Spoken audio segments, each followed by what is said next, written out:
हिंदू धर्म में बहुत सारे व्रत होते हैं जिन्हें सिर्फ औरतें ही करती हैं। क्यों बनाए गए हैं? जिसमें सबसे महत्वपूर्ण व्रत है करवा चौथ, जो एक पत्नी अपने पति के लिए रखती है। आज बहुत सारी पढ़ी लिखी लड़कियां और काफ़ी लोग आजकल ये प्रश्न करते हैं कि सिर्फ लड़कियां ही क्यों व्रत रखें, कि सिर्फ लड़कियां ही क्यों अपने पति की लंबी उम्र की कामना करें। तो मैं उनको सबसे पहले तो एक बात बताना चाहती हूँ कि भगवान ने ये जितनी भी शक्तियां हैं ना, सब औरतों को ही दी हैं। इसीलिए व्रत रखने की शक्ति भी भगवान ने औरत को ही दी है कि वो पूरे दिन भूखी प्यासी रहकर अपने पति की लंबी उम्र की कामना कर सके। आज के समय में कौन किसी के बारे में सोचता है? ये सिर्फ औरतें ही हैं जो दूसरों के बारे में सोचती हैं। तो सोचो भगवान ने कितना शक्तिशाली बनाया है लड़कियों को। पर आजकल की औरतें क्या सोचती हैं कि हम ही क्यों करवा चौथ का व्रत करें, हम ही क्यों भूखे प्यासे रहें। क्योंकि भगवान ने तुम्हें ये शक्तियां दी हैं, ये पावर तुम्हारे अंदर है। अभी नवरात्रे होके गए, उससे क्या सीखने को मिला कि औरत के अंदर कितनी शक्ति है, स्त्री कितनी ताकतवर होती है। महिषासुर जैसे राक्षस का वध कर लिया। सावित्री ने अपने पति सत्यवान के प्राण दोबारा मांग लिए। तो ये हर कोई नहीं कर सकता, ये सिर्फ औरतें ही कर सकती हैं।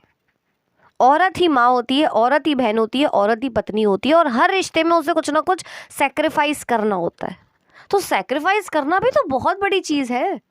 बड़े बड़े साधु संत कर पाते हैं त्याग। उसके बाद औरत, स्त्री। पर आजकल की औरतों को क्या लगता है कि हम ही क्यों, अरे हम ही क्यों। क्योंकि भगवान ने तुम्हें बनाया इसलिए कि तुम इतनी शक्तिशाली हो कि तुम भूखी प्यासी रहकर पति के लिए व्रत कर रही हो, उसकी लंबी उम्र के लिए। कौन सोचता है दूसरे के बारे में? तो कितना बड़ा औरतों को भगवान ने बनाया है। तभी तो भारतीय संस्कृति में औरतों का नाम सबसे पहले लिया जाता है। आदमियों से पहले औरतों का नाम लिया जाता है। फिर भी लड़कियों को लगता है कि नहीं, हिंदू धर्म में तो लड़कियों को इन्फीरियर फील कराया जाता है, छोटा दिखाया जाता है, कमज़ोर दिखाया जाता है। कहाँ दिखाया जाता है? कौन भूखा रह सकता है? भूखे रहने की ताकत सिर्फ औरतों में ही तो है।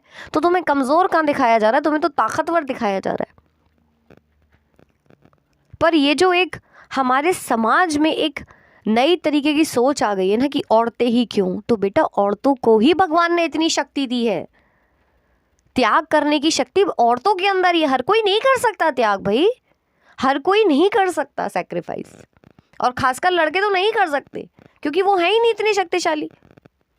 औरतें होती हैं ताकतवर, इसीलिए तो वो व्रत करती हैं।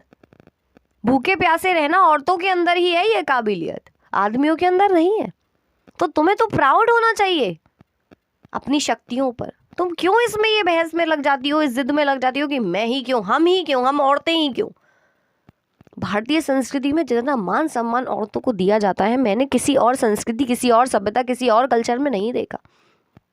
पर आजकल की औरतों को लगता है कि विदेशी कल्चर में लड़कियों का बहुत मान सम्मान होता है। आज औरतें 16 श्रृंगार नहीं करती हैं, जितने भी श्रृंगार बताए गए हैं नहीं करती हैं, तभी तो बीमारियों से ग्रस्त है वो। अगर आप साइंटिफिकली भी देखें तो हर श्रृंगार का अपना एक महत्व है। बिंदी का अपना एक महत्व है, दिमाग को शांत रखती है, सर दर्द को खत्म करती है। आप गूगल करके देखिए, अगर मेरी बातें गलत लग रही तो आप गूगल करके देखिए कि चूड़ियों का कितना महत्व है, लाल चूड़ी, हरी चूड़ी का कितना महत्व है। मुझे तो लगता है आगे जाके चूड़ियाँ विलुप्त हो जाएंगी, जिस हिसाब से औरतें जिस मॉडर्न कल्चर में जा रही हैं। कि हम ही क्यों, हम औरतें ही क्यों चूड़ियाँ पहने, हम औरतें ही क्यों पायल पहने, हम औरतें ही क्यों बिछुए पहने। क्योंकि तुम्हें तो संस्कृति ने, भारतीय संस्कृति ने, हिंदू धर्म ने साइंटिफिकली इतनी सारी चीज़ें दी हैं कि तुम्हें ज़रूरत नहीं है किसी चीज़ की। आज जो लोग एक्यूप्रेशर कराते हैं ना, वो एक्यूप्रेशर आपके बिछुए कर देते हैं, पैरों की नस को दबा के। आपकी नसें मजबूत होती हैं, आपका शारीरिक तौर पर ये जो 16 श्रृंगार है ना, आपको शारीरिक तौर पर मजबूत बनाता है। पर आपको क्या लगता है, अरे नहीं ये तो हमें कमज़ोर दिखा रहे हैं, हम बिंदी लगा रहे हैं, हम सिंदूर लगा रहे हैं। कितना ओल्ड फैशन बात है। गूगल करके देखो तो पता चल जाएगा कितना महत्व है।